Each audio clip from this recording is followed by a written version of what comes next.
तो दोस्तों नमस्कार।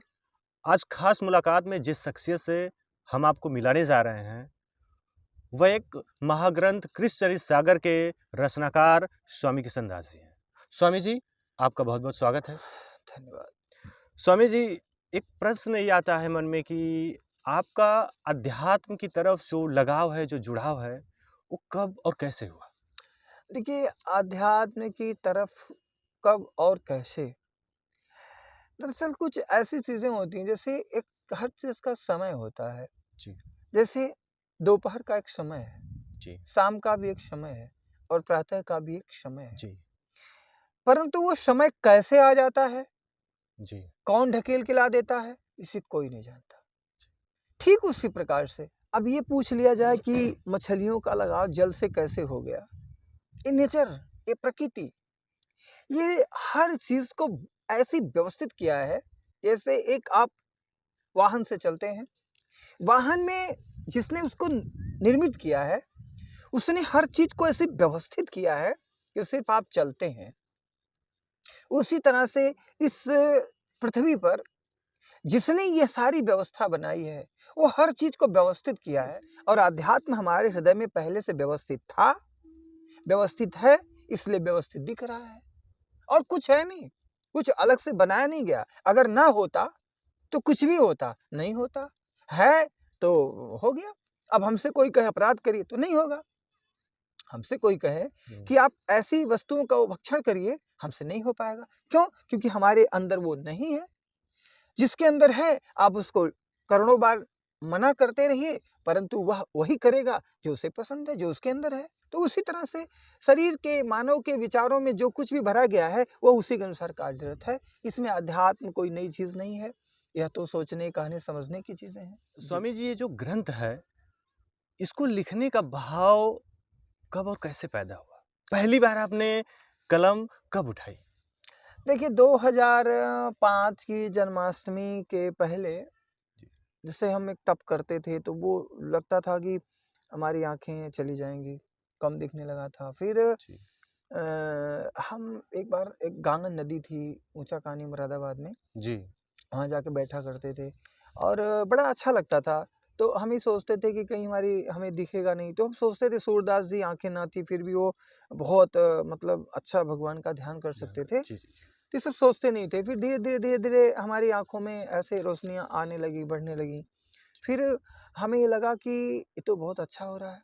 तो दिल में एक भाव उमड़ा, जी, एक गीत आई कि श्याम तेरी बंसी कमाल कर गई, जी, मेरे नैनों में आंसू बहाल कर गई। जी, श्याम तेरी बंसुरी कमाल कर गई, जी, हाँ कमाल कर गई, नैनों में आंसू बहाल कर गई। जी। हमने ये पहले गीत गाया। सबसे पहले हमने अपनी कलम में यही लिखा था। तो ये कहाँ पर हुआ था? ये किस जगह पर? ये मुरादाबाद एक ज़िला है उत्तर प्रदेश का जी, जी, और उस ज़िले में एक गाँव है ऊँचा कानी। जी। उस गाँव में गांगन नदी है, उसी के तट पर जाकर अक्सर बैठा करते तो थे। वहाँ पे उन दिनों आपका आश्रम हुआ करता था? हाँ, वहीं रहा करते थे, चलते-फिरते वहीं पहुँच गए थे। एक छोटा-सा शिवालय था, वहीं पे रहा करते थे और वहीं से अपना बस। तो जब उस समय जब आप वहाँ पे रहते थे या घर से गए थे, जी। तो उसमें उम्र क्या रही होगी? देखिए, उस समय ज़्यादा से ज़्यादा 20-21 के बीच रहे होंगे जी, जी, और बहुत जीवन में बड़ा संघर्ष रहा। जी, कभी-कभी तो माँग कर खाना पड़ता था, कभी-कभी वृक्षों के नीचे सो जाना पड़ता था। जी, कुछ भी नहीं था, बस बस अब क्या कहा जाए? जीवन का वो अभाव भी, कोई दर्द नहीं था, जी। क्योंकि जीवन बस जीवन की समझ थी, जीवन है तो सब कुछ है। तो क्या घर में कभी किसी ने रोका या टोका नहीं? जैसे हम या तो चुपके से ही निकल गए अच्छा, थे, अच्छा। हालाँकि इस बिंदु पर हम बहुत ज़्यादा नहीं जाना चाहेंगे, जी, जी, क्योंकि ये सारे बड़े असहनीय बिंदु होते जी, हैं जी। और उन असहनीय बिंदुओं को स्पर्श करना, जैसे चोट लगी हो और उस चोट को और टच कर दिया जाए तो और गहरी हो जाती है, उस जी, पे जी, दर्द होता है। जी, तो कुछ ऐसी चीज़ें होती हैं कि जिन चीज़ों से मतलब आप चल के जिन रास्तों से गए हों, अब किसी टूटे-फूटे रास्तों से निकल कर आगे गए हों, तो जी, कोई पीछे आने के लिए जब कहेगा, तो फिर आपको लगेगा अरे यार! कौन-सा रास्ता बता रहे हैं आप। जी, तो इसलिए इन बिंदुओं पर बहुत ज़्यादा हम कुछ नहीं कहना चाहेंगे। जी, आगे आप जो कुछ भी आप प्रश्न करें हम उसका उत्तर देंगे। तो जैसे कि ये जो ग्रंथ है भगवान श्री कृष्ण के जीवन पर आधारित जो ग्रंथ है, हमने इसको अ, सुना, पहले भी तो बहुत सुना था, फिर हमने इसको पढ़ा भी और हमें बहुत व्यक्तिगत रूप से मुझे बहुत अच्छा लगा। जी। इसके बारे में जानना चाहूँगा कि जो इसके जो खंड हैं और जो चौपाइयाँ हैं, जो सारी चीज़ें लिखी गई हैं, अगर उसको आप थोड़ा-सा एक क्रमबद्ध तरीके से विस्तृत रूप से अगर जानकारी दें हमारे दोस्तों श्रोताओं को। देखिए हमने जो अपने कृष्ण सागर में जैसे ही हमने लिखने का भाव बनाया तो हमारे हृदय में ये कांडों का स्वरूप उभर आया जी, जी। कि हमें इस किताब में क्या-क्या देना है। जी। जैसे हमने सोचा अब रात में सोए थे, सुबह हमें मतलब कल जाना है लिखने के लिए। अमरोहा जिला पड़ गया है, वहाँ पर गंगा जी का तट है, तो सामने जी। जन्माष्टमी आने वाली थी 2005 की। जी। तो हमने 2005 की जन्माष्टमी में ही लिखने का मन बनाया। जी। तो हमारे मन में जन्माष्टमी से 1 दिन पहले ही ये आ गया कि हम इस किताब को लिखेंगे, कृष्ण चरित सागर नाम देंगे और इसके 7 कांड बनाएँगे। तो गोकुल जी। कांड, मथुरा वृंदावन कांड, रासलीला कांड, मथुरा कांड, विरह कांड और ज्योति कांड, जी। द्वारिका कांड, इस तरह 7 कांडों में मन में थोप लिए थे। जी। जब मन में उभर पड़ा था, तो हम गए तो वहाँ लिखना शुरू भी किए। 12 बजे रात से प्रारंभ किए, वहाँ गंगा जी का तट था जी। और एक घंटा-घर बना हुआ, उसी के किनारे बैठ कर के हमने उसको लिखना शुरू किया और बस लिखते ही गए। कहाँ से आ रहा है? क्यों आ रहा है? कुछ पता नहीं। जी, जी। लिखते जाते थे। तो हम भी कभी ये सोचते नहीं थे कि क्यों आ रहा है, कैसे आ रहा है? फिर हमने और भी किताबों को पढ़ा, भागवत पढ़ा, गर्ग संहिता पढ़े और फिर रामानंद सागर का बचपन में हमने देखा भी था, कृष्णा-उष्णा थोड़ा बहुत देखे थे। जी, जी। इन सारी चीज़ों को लेकर के दिल में आया कि ये चीज़ करना चाहिए हमें और करने लगे।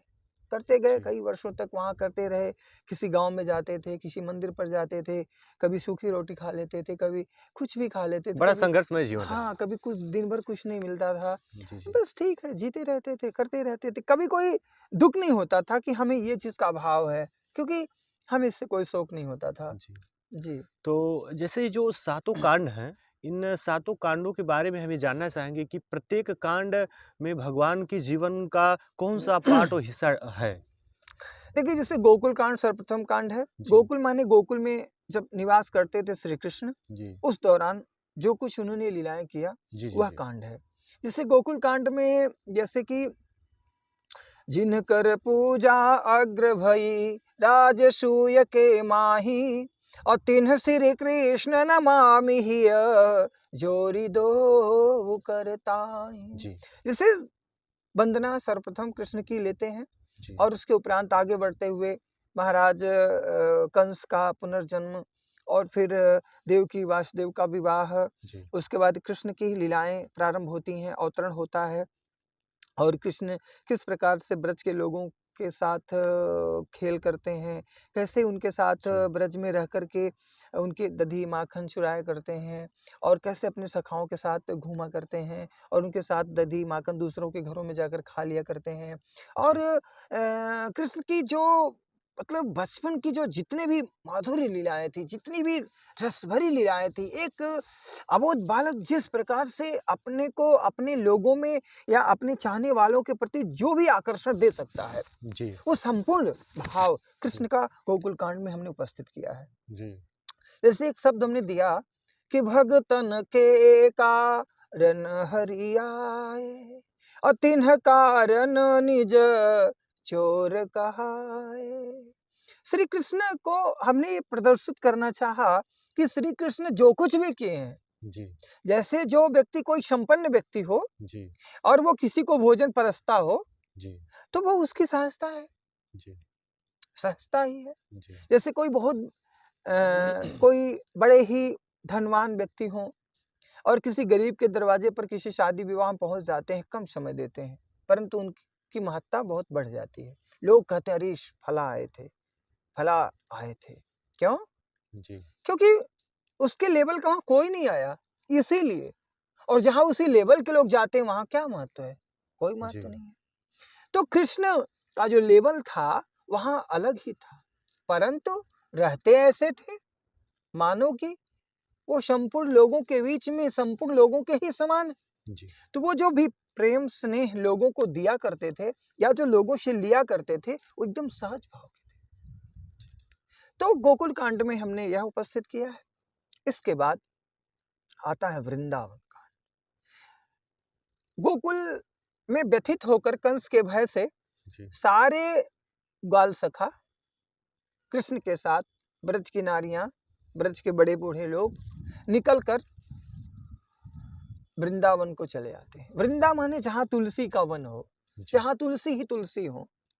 तो उन वनों में आए और वहां गोवर्धन भी था जी। और वहां आकर के लोग अपनी गऊओं के साथ, अपने बड़े बूढ़ों के साथ बड़े प्रेम के साथ वहां निवास करने लगे।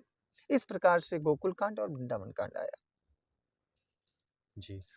तो दोस्तों, ये थे हमारे साथ कृष्ण चरित सागर के रचनाकार स्वामी किशनदास जी। स्वामी जी, आपने हमें समय दिया, आपका बहुत बहुत धन्यवाद है। तो ऐसे ही किसी नई वीडियो में आपसे फिर मुलाकात होगी। तब तक के लिए नमस्कार।